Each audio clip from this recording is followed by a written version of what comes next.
I'm gonna mute because I didn't watch 4 yet. You didn't watch 4, you son of. Oh my! I'm watching it tomorrow, man. Watching it tomorrow, worst, dude. All right, mute, and I'll give you the old.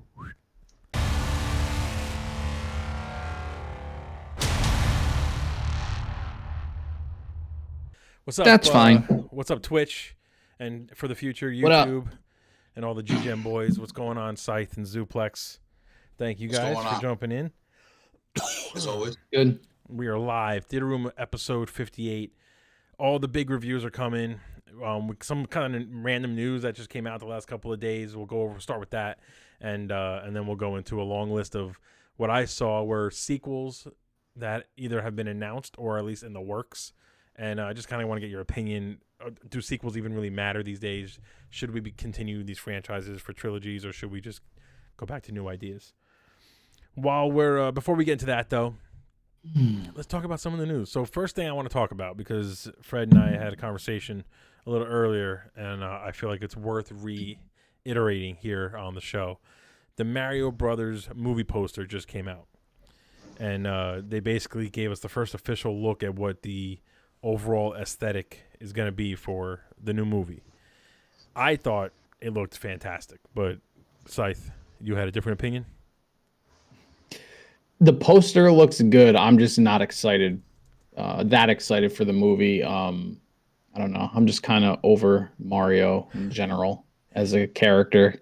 It just never changes. Every game's the same pretty much. And Chris Pratt as Mario is going to be weird to see. So I really need the trailer to hit me hard for me to really be on board. I mean, I'm going to see it regardless, but right. It's one of those things where I feel like we'll see it no matter what.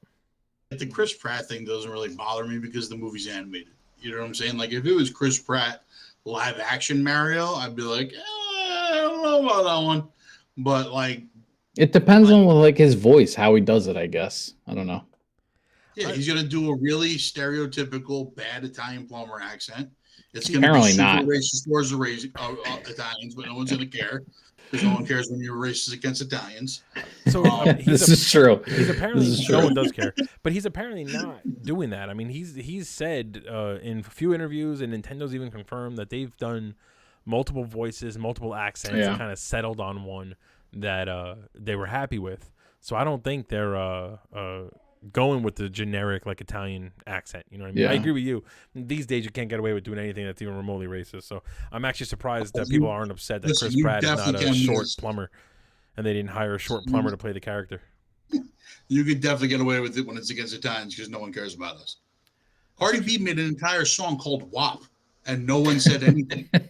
This is true. No one said anything. I was like, are we really doing this right now? I guess that's a good point. I guess it happened. Good point. I do think there was no Italian Defamation League being like, whoa, buddy. You know? I am curious about the Chris Pratt as Mario, mainly because he's kind of like The Rock, in my opinion, where he tends to just take whatever character he's playing and does, the Chris Pratt version of it instead of falling in or disappearing into the character. So, What's up, Butters? What's going on, buddy? I don't know if I agree with that, though. Well, what movie? I mean, he's Chris Pratt in everything he does. He's Star-Lord, basically, in every movie he does. He's also only been in Jurassic Park and Guardians at this point.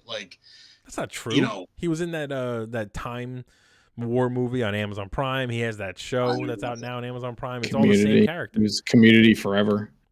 Yeah, no, Parks and Rec. Parks and Rec. Oh, Parks and Rec. But the character he played on Parks and Rec was very different from Star-Lord. Just a goofy dude. The only thing is he's a little more competent now than he was on Parks and Rec. Yeah, I don't know about that though. Yeah, he's also chubbier on Parks and Rec.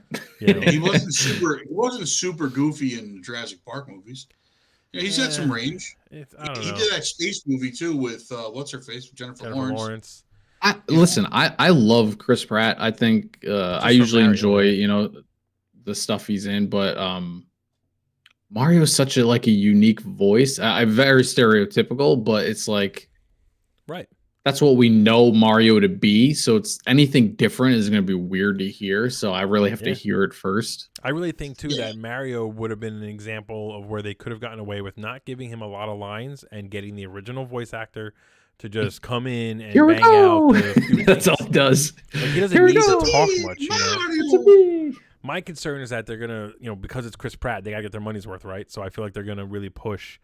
He's got to have a lot of lines, a lot of jokes, and it's like, I don't know. That's not really Mario. It's more slapstick humor, and so you could have made it more of like a children's movie in that way. But who knows? Chris Pratt. Buttersworth says Chris Pratt on Wanted was funny as hell.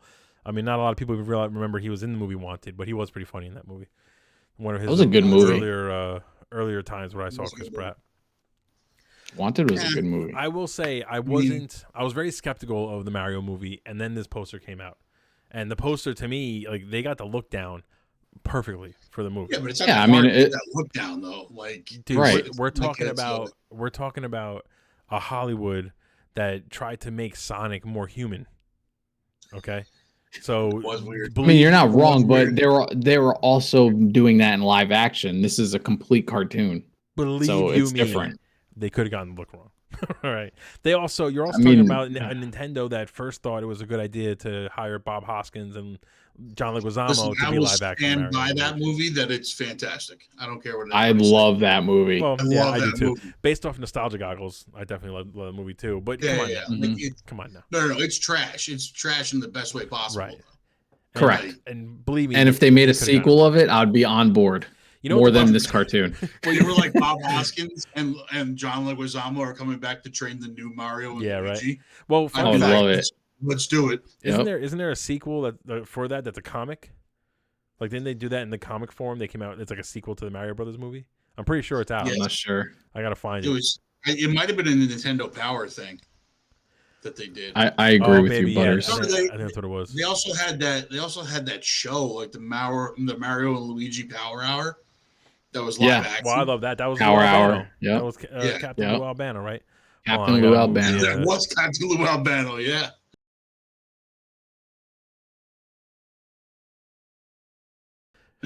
Fucking just seeing Manbull Manbull was like him and Porcupine. I mean, come on, dude. Porcupine was funny. Like, he was funny. Such a random group of villains, right? Mm-hmm. A nice deep cut. I didn't know. I knew like Manbull. G-level characters. Yeah, like just nuts. But they got me to like them. I liked every single one of them, and I hope we see them before the season's over. I hope they come back to help out Jennifer, as they call her. So good. Such a good episode. I will say though, the idea that this guy Josh is really working for whoever the villain is. It's a little too cliche to me. I mean, I know that's the point of the very show, much. But the moment like he ghosted her, I was like, oh, come on. Like I was hoping he was kidnapped, and like, if we're gonna go 2022, right? We're gonna go full blown like woke agenda. Let the guy be caught, and let the girl have to save him. Like that would have been okay with me. But then he's taking the picture of her, and I was just like, like come on. Did we have and he texted that he had her blood and stuff, and I feel like. Yeah, if she got poked, she would have hulked out. Or she would have at least felt it. Nothing saying she's that heavy of a sleeper. No, I don't think he texted that he had her blood. He texted. Yeah, it was a needle, a blood needle, and a check mark next to it. Yeah, in the text. I mean, that's how I read the text too. Maybe we're wrong, but maybe he figured out the way to get her blood. Yeah, by banging her, dropping some of that DNA inside of her. I don't know. Yeah. I don't know. He made a deposit. Yeah. I don't know. It's just the way it ended. I was kind of like, that was a great episode up until that moment. To me, I was like, that's a little cliche and a little too obvious. Too little forced. It seemed a little like too on the nose. Yeah. Like way too on the nose. But overall though, like the episode was great. Like it's very entertaining. Comedy and stuff of her pretty much going through therapy with the Abomination. And like Porcupine and Manbull. Let me ask you this question though: is the Abomination full blown not recovered? What's the word? Is he full blown over his like evilness, or is there some sort of nefarious schemes going on that we don't know about yet? I don't think he's evil. I just think he's waiting. I think the character's waiting for a trigger to piss him off enough to be Abomination. To just say screw it. Like he was never really evil. Yeah. Well, I mean, he explained it in the show. Right. He was a government weapon. Right. And he thought he was a good guy. Like, he's So I like that he thought he was a good guy though, and then he started rampaging in New York. Like you don't get yeah, that but you've been a like, little too far. if you really Yeah, I watch mean, that so movie, did the like, Avengers. yeah, They didn't send Hulk to do the same exact thing, basically, just go nuts in New Yeah. York. yeah, So that's what I'm saying. If you really watch that movie, like what he says in the show is not far off. Like he No. thought he was doing good. Like he thought he was taking down a rampaging monster. yeah, And to take down a rampaging monster, you have to become a rampaging Yeah. monster. that's the classic Yeah. Marvel movie, right? The good guy has to Yeah. face his exact twin, right? Buttersworth Yeah, says exactly. She-Hulk was hilarious. Man-Bull and Fat Thor are by far my favorite characters in the MCU. They call him Bro Thor. Okay, I resent the fat remark. Damn it. Fat kidding. Thor. I'm kidding. I embrace the fatness. I'm not ashamed. I thought the episode was very funny. I'm ready for the action though. We got 2 episodes left, so Totally agree. Totally agree. we need to kick it into high gear and really show Listen, what She-Hulk can do. I also every felt show like is ended with like a really awesome battle scene. This should be no different. Like we really got to see something. right. Yeah. I also something, feel like 'cause, I'm ready for Daredevil. So we got 2 more episodes left. And Daredevil, they flat out said that Daredevil wasn't going to be 2 just left, a quick right? cameo. Yeah, 9 episodes. And Daredevil, and they said that Charlie Cox's Daredevil was not going to be some quick cameo. He was going to be an integral part to the show. We have 2 episodes left. So Right. I mean, he's got to come. It was a complete marketing tool to get people to watch She-Hulk. 100%. Well, and that's the kind of stuff that Marvel needs to cool it Stop out. doing. Yeah. They Yeah. need to cool it 100%. But they did say that he was showing up in episode 8.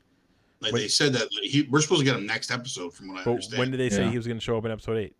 Yeah, I remember. At the beginning when they announced him, they said Daredevil was going to be showing up later on in the season, episode 8. Right, but then they tease him in episode 6. And Yeah, but I mean, like, and then she mentions him in episode 7 or in episode. I'm sorry, they tease him in episode 5. She mentions that, oh, I know you guys are waiting for him, but not just yet in episode 6.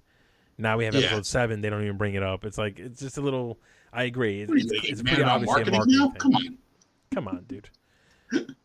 I agree with Chris. Buttersworth asks, "Is this episode coming up going to bring Matt Murdock in?" And then he said, "Never mind." Apparently. Yeah, we basically answered that question. Yeah. He has to be in it because I know there's supposed to be one full episode where he's basically Matt Murdock, and he's basically not going to be, or he might show up real quick as Daredevil. But the majority of the episode, it's Matt Murdock, and then another episode where it's Daredevil and She-Hulk. Yeah. So that's what I'm thinking is next episode he's going to be Matt. Yeah, that's what I feel like too. Reveal at the end that he's Daredevil to her. Yeah, like the scene we got in the trailer where he jumps out and rolls and stands up and gives the little hero pose. That's probably the end. That'll of be next the end. episode. Yeah, that's what I think. Yeah. And then he helps her fight off whatever evil conglomerate is trying to steal her blood in episode 9. Yeah, that's alongside Man-Bull and the Porcupine. And then the end of episode 9 is going to tease the leader, and we're just going to move on from that. That's it. We still haven't gotten Leapfrog either. Oh yeah, well that's going to be episode true. 9. I think that's going to be episode 9. He'll be going toe to toe. Leapfrog, and they brought in Light Elves, Mr. Immortal, who's like the leader of the Great Lakes Avengers, and then wait, who was the guy? But who's the guy sitting next to Porcupine, the one that wanted to drink blood? What was his name? He was from an old Blade comic. He's an actual vampire in the comics. That's fucking crazy. Saraquan or something like that. Yeah, like the Matador. The Matador cracked me Right. up.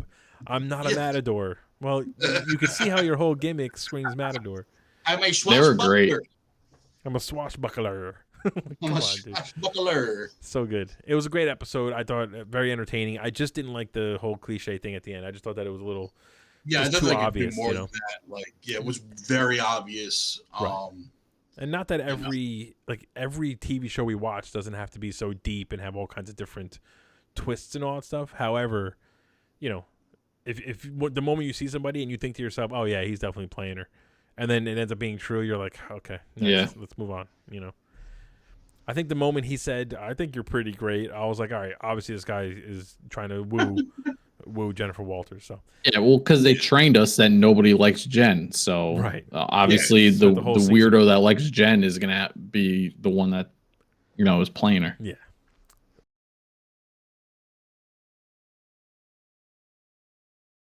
I thought it was a great episode.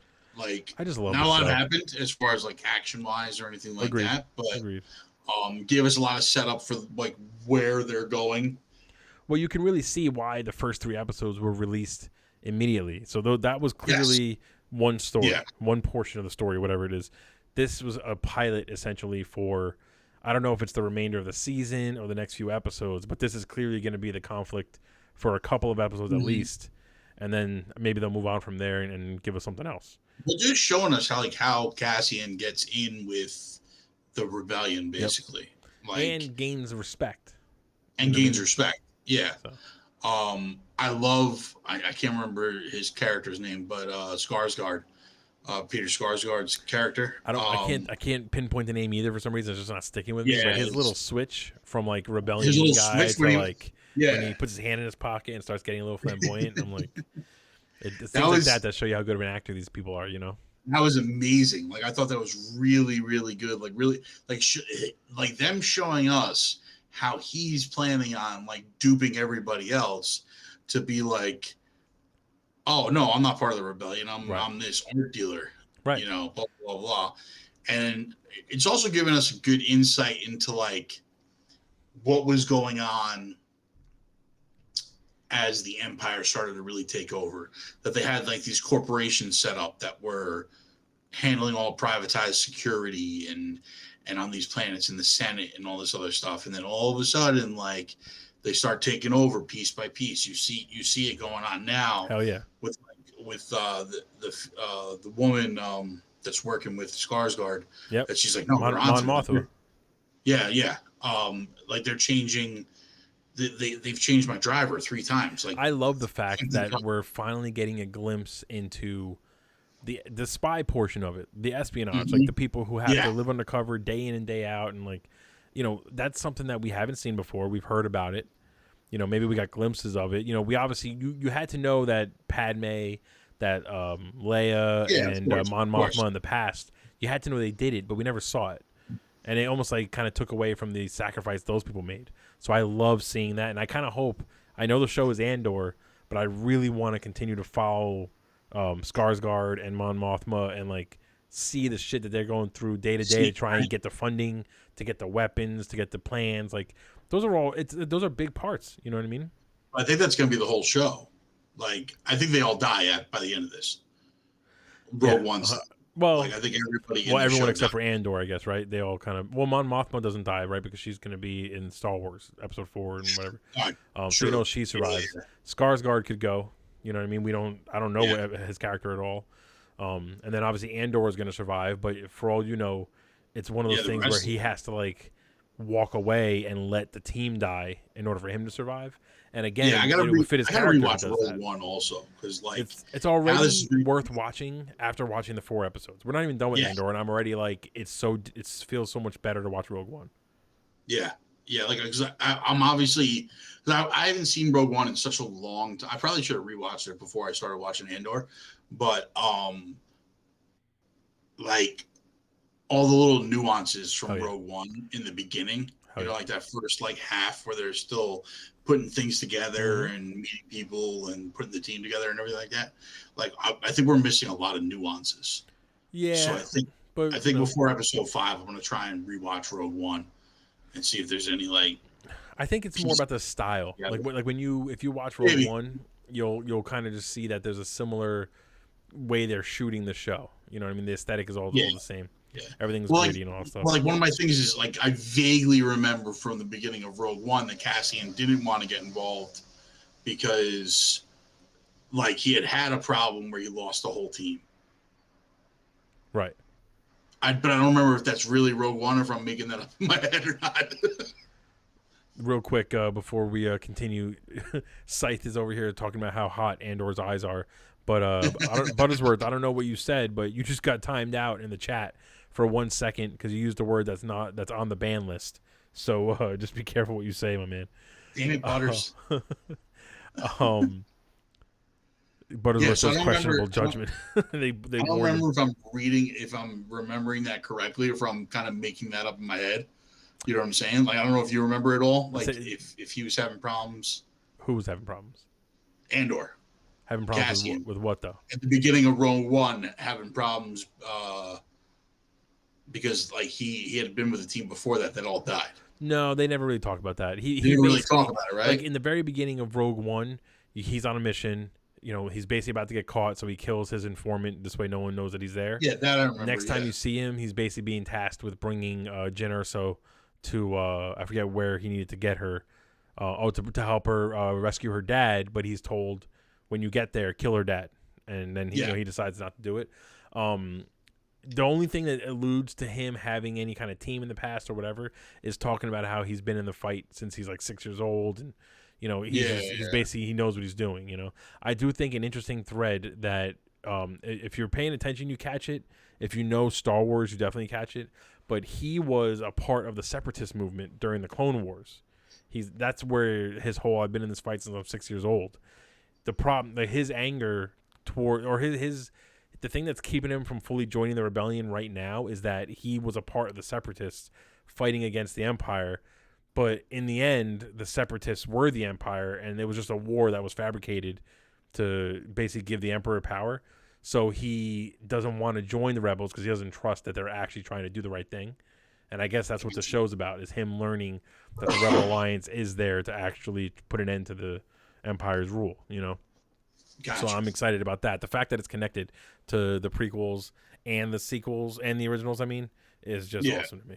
So yeah, it's definitely bridging the gap for us on a bunch of stuff. So I think it's going to be a wild ride going forward. My biggest thing is that it just feels different. It's not a happy-go-lucky thing. It's not some serious or some childish kind of show.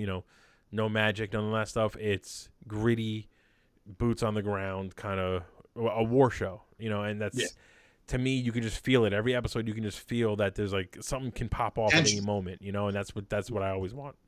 There's tension every episode. Everything that's been said, you know what I mean? When he meets the new people, a part of the mission, and they're all kind of skeptical of him, I'm with them.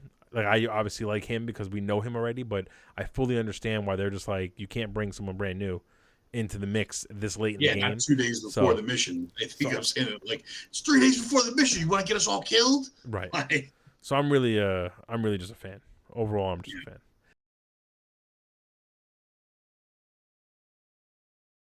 Let's start with Ring of Power, since we usually start with House of the Dragon. Yeah. Fucking, how could you make that sound? You didn't like this episode? I mean, it's my favorite episode of this terrible show so far. Dude, that's saying a lot. I mean, look, the show, you can't call it a terrible show. You sound like me watching Game of Thrones. Yeah. Like, listen, dude. Again, like the battle scenes were kind of cool. They were a little bit hokey at some points. They were very hokey at certain points. Like when he's fighting the one orc, they saved that fight scene by having him stab the orc in the eye and bleed all over him. Like, that's what made it cool, right? But before that, it looked pretty bad. Like, maybe it looked like maybe the Lord of the Rings magic has won me over. There, I kick here, you kick there. Let's do a dance. Ha ha ha. We're fighting. It's so stiff. I think you're over analyzing, man. Am I just like not? Am I just blind to this? Because like I didn't feel like that at all. I was into it. Yeah, I didn't feel like that at all. I thought the battle scene was awesome. We finally got to it. I agree with Zuplex in one thing. It was my favorite episode of the season so far. I mean, that's facts. Dude, we saw the birth of Mount Doom. It was markedly better than the rest of the episodes. Like, I'm giving credit where credit is due. Like, they finally gave us something. We finally have some sort of direction. By the end of it, when they were like, we need to build a group of people to go after a fellowship, if you will. Are you with your fellowship? I was like, I thought that was stupid. Why are we doing this again? That part I thought was kind of dumb. That, very almost very like dumb. It was very dumb. But it is very like on brand for Tolkien and Lord of the Rings. I mean, that's just kind of how they are.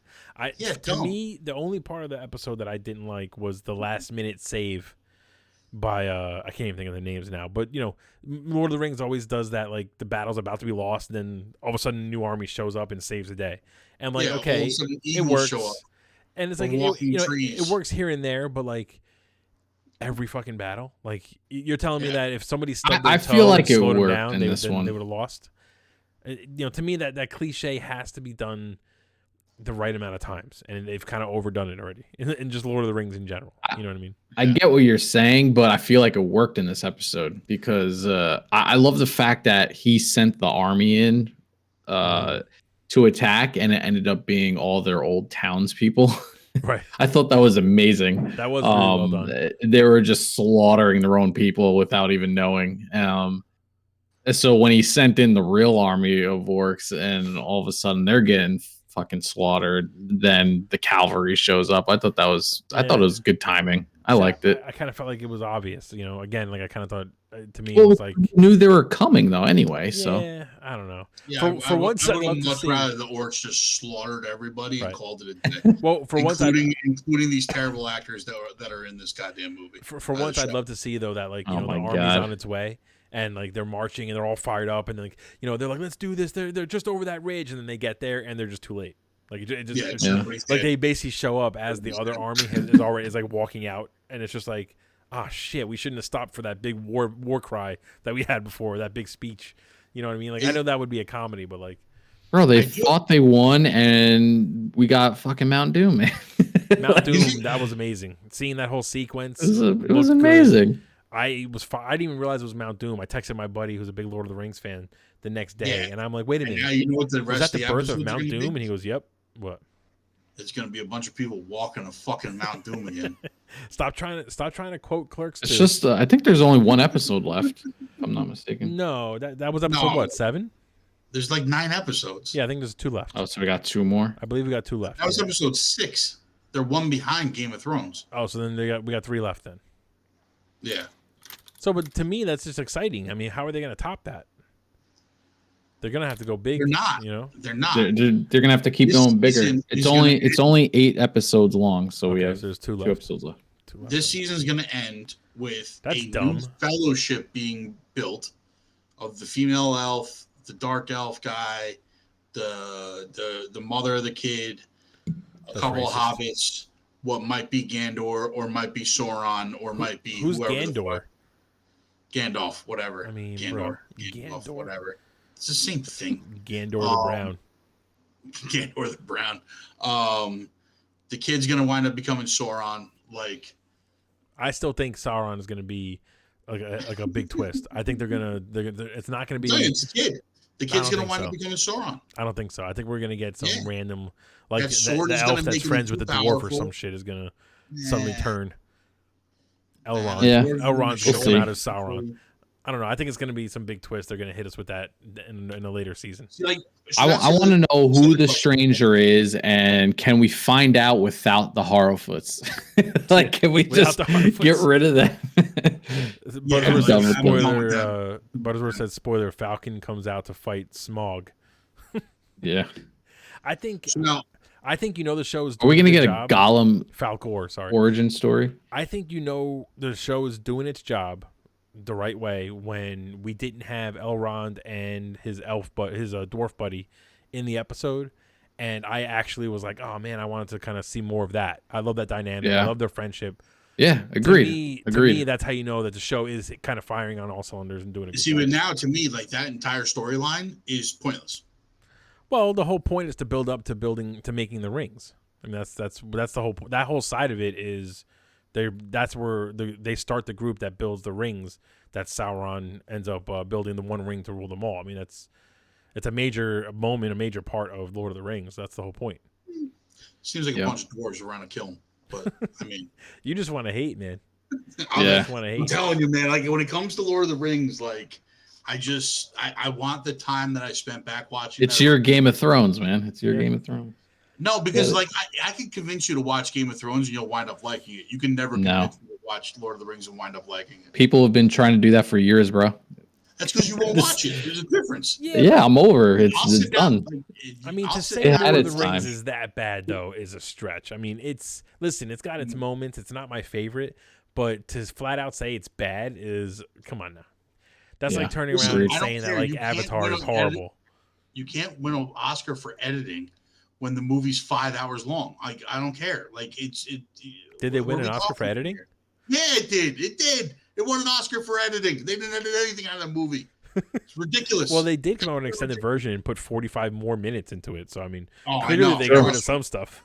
Everybody, and all it was 45-minute shots of them panning across New Zealand for. No, it was slow motion shots of New Asgard. That was New Asgard. Yeah. It was 45 minutes. It was slow motion shots of Sam and Frodo in bed frolicking together. Yeah. But all right, ridiculous. So that's how we all feel about the Ring of Power. Let's talk. It's awesome. Episode 5 was amazing. Go watch it. Yeah, I agree.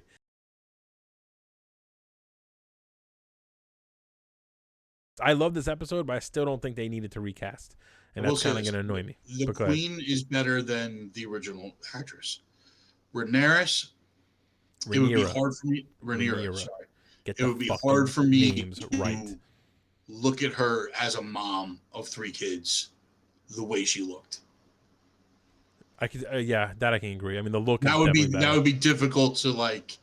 So, but the actress that played young Rhaenyra is far better than the actress playing older Rhaenyra. So it's hard for me to say because like you kind of if they were like, all right, this is Rhaenyra, this is her like 17 children that she had with some other dude, right? Like, would we really believe it? Like, could they make her look old enough to where it would work? I'm not sure. You know what I'm saying? So I don't know if she needed to be recast, but I can kind of understand it, especially after this episode. This episode had one major problem for me. And if you watched Game of Thrones and you watched the Long Night, it's the same fucking problem. Too dark. I don't know why it's the same. Now, just FYI, it's the same showrunner that did the dark episodes from the Game of Thrones show too. So clearly, he likes this aesthetic. I'm okay. He loves with the nighttime stuff. Letting people watch the show. He's okay with that. Like, I'm thinking, and I'm trying to really think into it because I just don't understand why it was so dark for the majority of this episode. I think the idea was that, you know, all the movements and what the characters were doing is kind of clouded in shadow, so it's hard to see for the people in like that world. That it was trying to mimic that for us as viewers, but like I'm a viewer. I want to see. I want to see what the hell is happening. You know, it didn't bother me as much as it did in the Long Night because there wasn't a massive like battle going on. Well, yeah, I mean it's not nearly as bad for that specific reason. And some of the scenes, like, you know, when Aegon claims the dragon for his own, you know, once he's flying around, the nighttime doesn't matter. You can see everything clearly. No, it was moonlit anyway, so that was fine. Obviously, like we obviously know that what Rhaenyra and Daemon were doing in the skull, in the skeleton of that other dragon. Yeah. But like, it was so silly to me, just like how dark it was. It really annoyed the crap out of me. Also, agreed. I will say my second like kind of little nitpick, I guess. I got one. I'm fully aware of what happened at the end of the episode with Rhaenyra's gay husband and his lover, but they went through that so fast. They kind of flew through it that I could see a lot of people kind of being confused what the hell went on there.